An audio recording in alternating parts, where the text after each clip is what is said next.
જય માતાજી મિત્રો, પુષ્પાની રસોઈમાં તમારું સ્વાગત છે। આજે આપણે આલુ ચીઝ બોલ બનાવવાના છે। તેના માટે બટાકાને બાફીને મેં લઈ લીધા છે। હવે આ બટાકાને આપણે મેશ કરી દઈશું। ભાજી પરના મેશરથી આપણે એકદમ મેશ કરી લેવાના છે। બટાકાને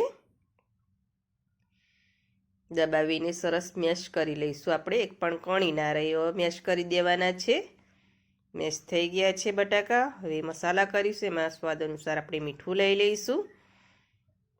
જીરું લઈ લઈશું અડધી ચમચી જેટલું, અને ડુંગળી ઝીણી કટ કરી લીધી છે, કોથમીરના પાન અને લીલા મરચાં લીધા છે તીખા, તે એડ કરી દઈશું।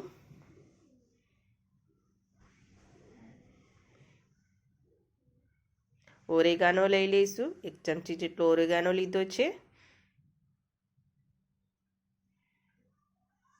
અને એક ચમચી જેટલું લાલ મરચું લીધું છે, અને 2 થી 3 ચમચી જેટલો મેં કોર્નફ્લોર લીધો છે, તે એડ કરી દઈશું। એ સરસ મિક્સ કરી લેવાનું છે।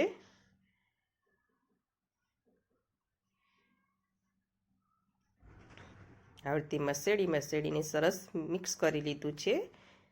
હવે અડધી ચમચીથી પણ ઓછો આપણે ચાટ મસાલો લઈ લઈશું, તે એડ કરીને પછી ફરીથી મસળી લઈશું લોટને।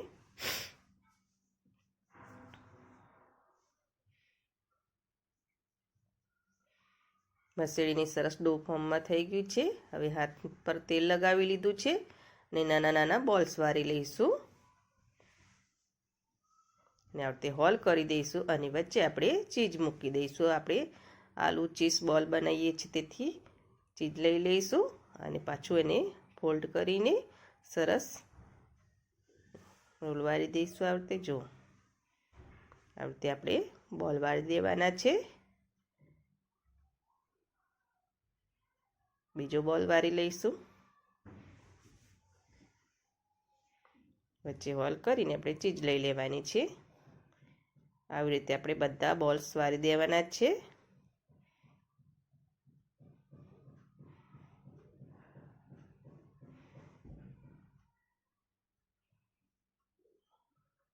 બોલ્સ બનાવી દીધા છે।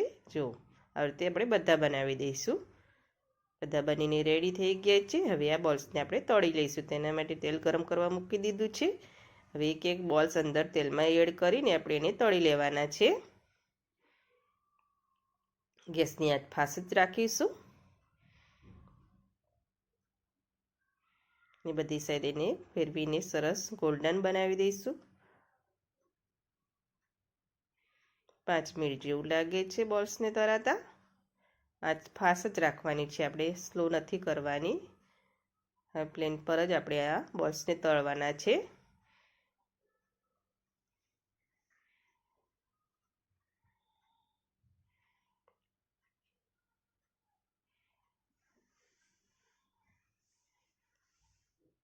આ રીતે ફેરવતા રહીશું, જેથી બધી સાઈડ ગોલ્ડન થઈ જાય અને ક્રિસ્પી થઈ જાય।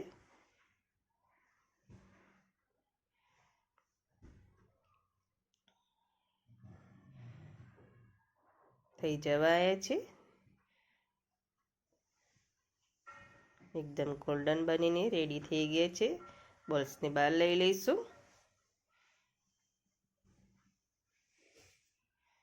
અને બીજા બોલ્સ બનાવીને રાખ્યા છે તે પણ આપણે અંદર એડ કરીને તળી લઈશું। તેને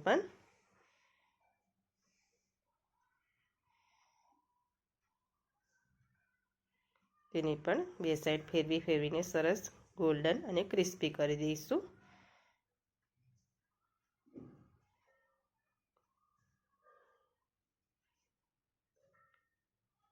ખાવામાં બહુ ટેસ્ટી લાગે છે, તમે એકવાર જરૂરથી બનાવજો, અને ફટાફટ બની જતો એવો આ નાસ્તો છે।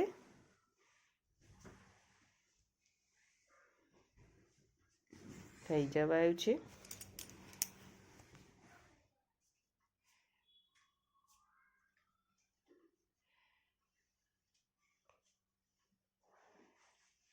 થઈ ગયા છે। હવે તેને બહાર લઈ લઈશું। આ રીતે આપણે બધા બોલ્સને તળી લઈશું। બોલ્સ બનીને રેડી થઈ ગયા છે, અને મેં કોથમીરથી ગાર્નિશિંગ કર્યું છે, અને ટમેટો કેચઅપથી આપણે એને એક એક ડ્રોપ્સ મૂકીને ગાર્નિશ કરીશું। જો આ રીતે એક એક ડ્રોપ્સ મૂકીને આપણે ગાર્નિશ કર્યું છે। બનીને રેડી થઈ ગયા છે આલુ ચીઝ બોલ. એકવાર તમે જરૂરથી બનાવજો, બહુ ટેસ્ટી લાગે છે. એક બોલ્સ આપણે તોડીને ચેક કરીશું. તેલ પણ સરસ મેલ્ટ થઈ ગઈ છે. જો બનીને રેડી થઈ ગયા છે આલુ ચીઝ બોલ. અને જો તમને મારી આ આલુ ચીઝ બોલની રેસીપી ગમતી હોય તો મારા વિડીયોને લાઈક કરજો, સબસ્ક્રાઈબ કરજો અને બેલ આઇકન જરૂરથી દબાવજો. એકદમ ટેસ્ટી એવા આલુ ચીઝ બોલ બનીને રેડી છે.